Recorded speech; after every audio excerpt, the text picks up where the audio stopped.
Hi students, how are you? I hope each one among you are doing great and well. Welcome to Supnits classes. This is Rahmat Latif and today we are going to learn the final part of living world. Okay, we are going to summarize the whole living world in this session. So without wasting any time, let's get started.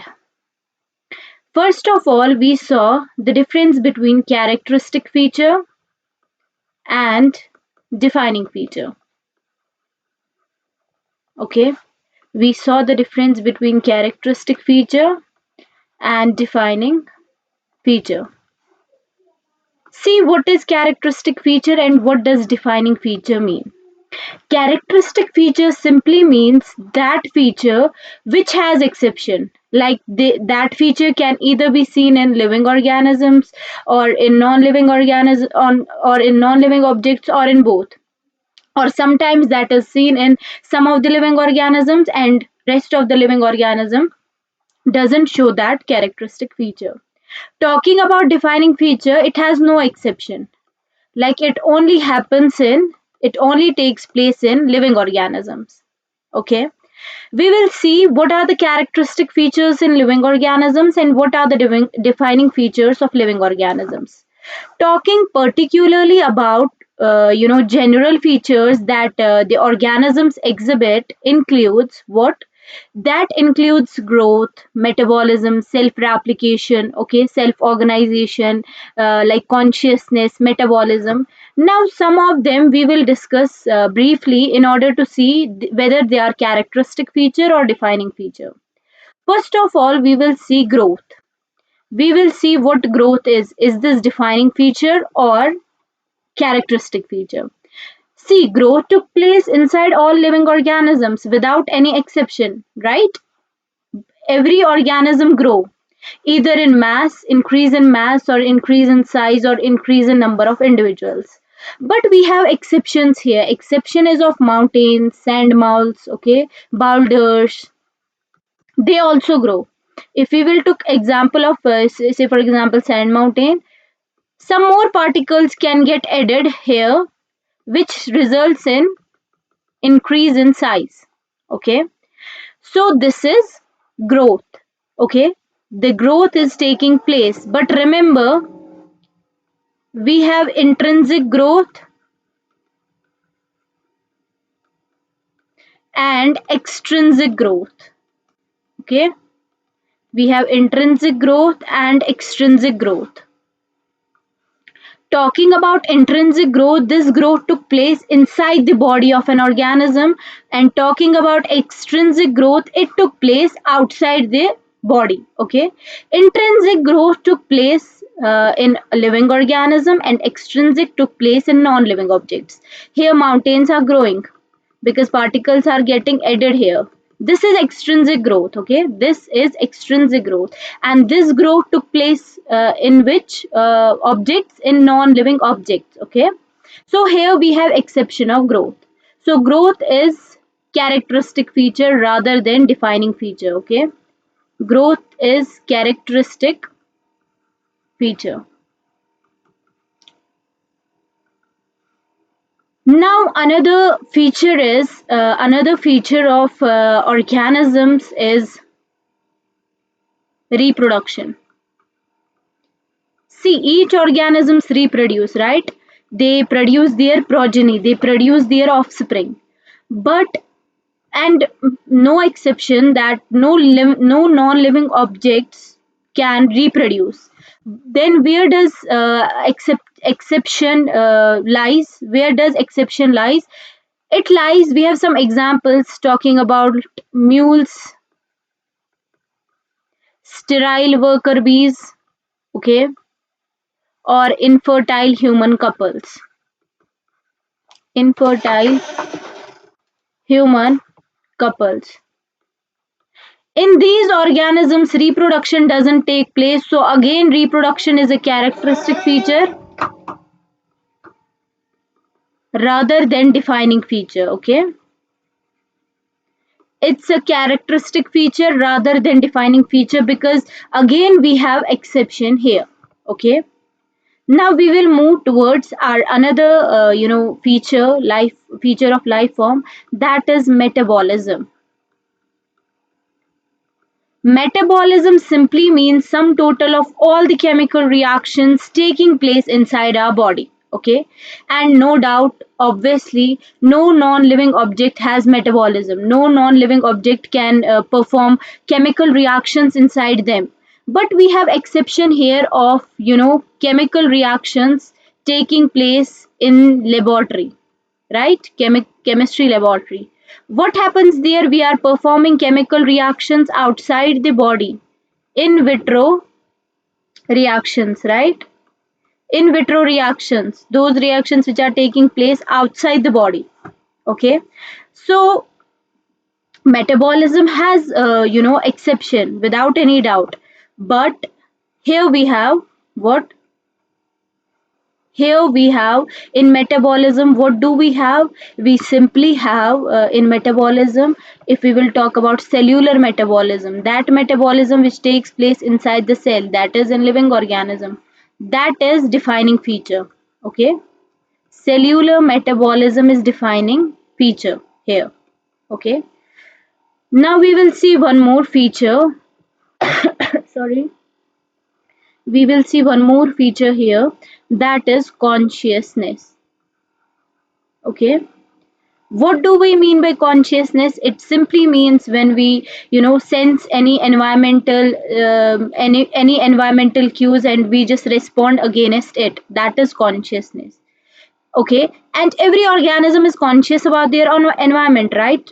Right now the environment is very cold, so we wear jackets, we wear hoodies in order to protect ourselves from cold. Okay, that is consciousness, and every organism has consciousness, right? But please remember, only human beings has self consciousness. Okay, only human beings are self conscious. Only human beings are self conscious. Okay, I hope this concept of consciousness is crystal clear. Okay, moving forward, we will see these were the characteristic features, what were characteristic features and what were defining features. Okay, we are done with this, what is characteristic feature and what is defining feature, right? Very nice. Now we will see biodiversity. What biodiversity is? Again, I am saying this is the brief summarization of this chapter. If you haven't gone through my videos yet, please go through my videos and watch those videos so that you will be able to understand each and every point. Okay, until and unless you might get hurdles, you might get hindrances in order to understand this chapter, but once you will go through those chapters, right?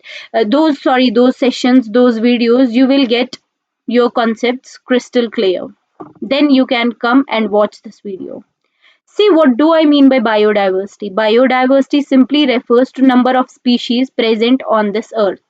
Its value is 1.7 to 1.8 million. Okay, its value is 1.7 to 1.8 million. That means 1.7 to 1.8 million species are so far discovered. Okay, great. Now we will see, this is biodiversity, number of organisms or species present on this earth, and the defined range is 1.7 to 1.8 million. Okay, I hope this concept is clear of biodiversity. Now we will see, when once we discover any organism, obviously we have to provide naming of that organism, right? And that naming is known as nomenclature, right? That naming is known as nomenclature. Nomenclature is nothing but simply naming. Okay, nomenclature is nothing but simply naming. But how we produce names to known organisms, and we have scientific naming. Okay, we just provide scientific naming to organisms, right? And that we call as binomial nomenclature. Binomial nomenclature. nomenclature. In binomial nomenclature, we have two components. First one is generic name and another one is specific epithet. Here generic name simply means that of genus and specific epithet simply means that of species. Okay, this is binomial nomenclature where we saw generic name and specific epithet. Generic name is related to genus and specific epithet is related to species. Okay, this naming is done by specialists, zoologists and botanists. We have two, ICBN and ICZN. ICBN means International Code for Botanical Nomenclature, in which we provide naming to plants, okay? And ICZN means International Code of Zoological Nomenclature, in which we provide naming to animals, okay? It's ICBN, ICBN and ICZN, okay? Let's move forward. It's ICBN and ICZN. Further we will see this was all about naming. We have some rules for binomial nomenclature. See, once we write the name, okay, firstly we have to derive the name from Latin language. If it isn't Latin, we have to Latinize the biological name. Then only we can provide the name to the said organism.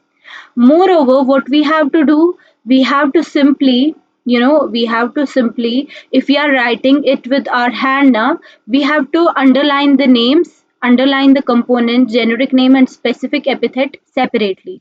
Okay. The first word of generic name should always be capital, and first letter of species specific epithet should always be small. Example, Mangifera indica, mango, okay? Mangifera indica, and I am writing it through my hand so I can underline them, but separately, okay? If I'm printing out this name, I have to Latinize this, okay? And at the end of name, I can add name of scientist, but in abbreviated form. This name was given by Carolus Linnaeus. So I can add the name of author at the end of the name, but in abbreviated form. In abbreviated form. Okay. I hope this concept of this naming is crystal clear. Then we do classification accordingly. We just if we see any organism, first of all we have to identify that organism. Then we have to classify that organism whether it belongs to plants or animals. Then in that we have to observe whether it belongs to mammals or any other class. Okay, so on and so forth. This is all done in taxonomy, or we can say this is all done by after identification, classification, nomenclature, then we provide naming known as nomenclature. Then we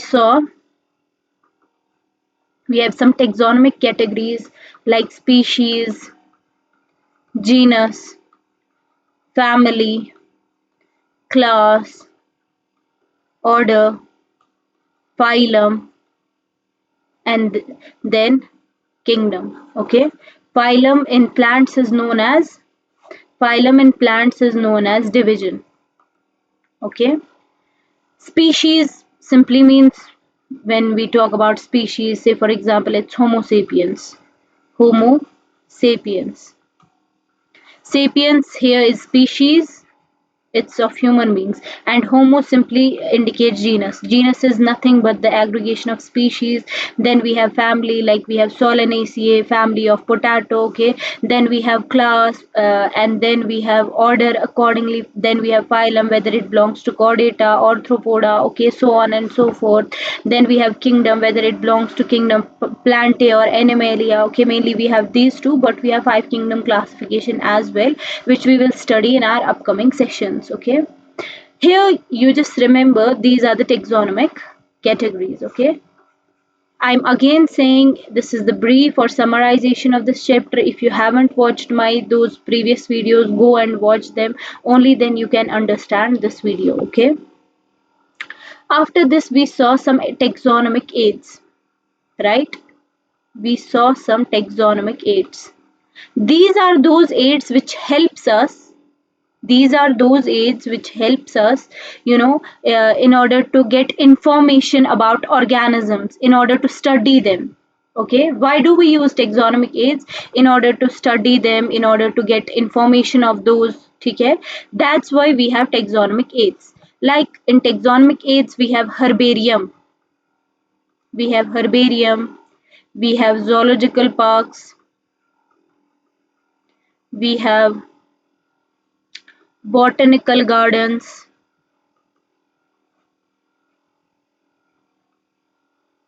we have a museum. Okay, please don't get confused in them. In herbarium we just what what kind of study we do study of preserved plants. These plants are taken, okay, then they are dried, then they are pressed and then preserved on herbarium sheets. Okay, and on herbarium sheet we just wrote family of the plant. We wrote collector's name, one who collects this plant. Okay, then we wrote scientific name and local name of that plant. Please remember, in all of the taxonomic aids, it's only herbarium who serves as the quick referral system. Okay. Then we have zoological parks. As you know, we went to zoo, right? What we saw there? We saw there animals, living animals. We saw there wild animals. So zoological parks are nothing but they are the those parks in which we just kept wild animals there in zoological parks. Okay, once we kept them there, we don't have to keep them as they are. We have to keep them under our invigilation. Okay, we have to keep them under our invigilation. That's why we have zoological parks, in order to learn about their habitat, food habits, in order to learn their behavior. Okay, then we have botanical gardens. Obviously in gardens we have living plants, so in botanical gardens we have living plants, and under the living plants we just wrote a local and scientific name of the plant, and also family of the plant. Okay, which family does it belongs from. No, we don't write collector's name. Then we have museum. In museum, we have dry plants, and preserved specimens.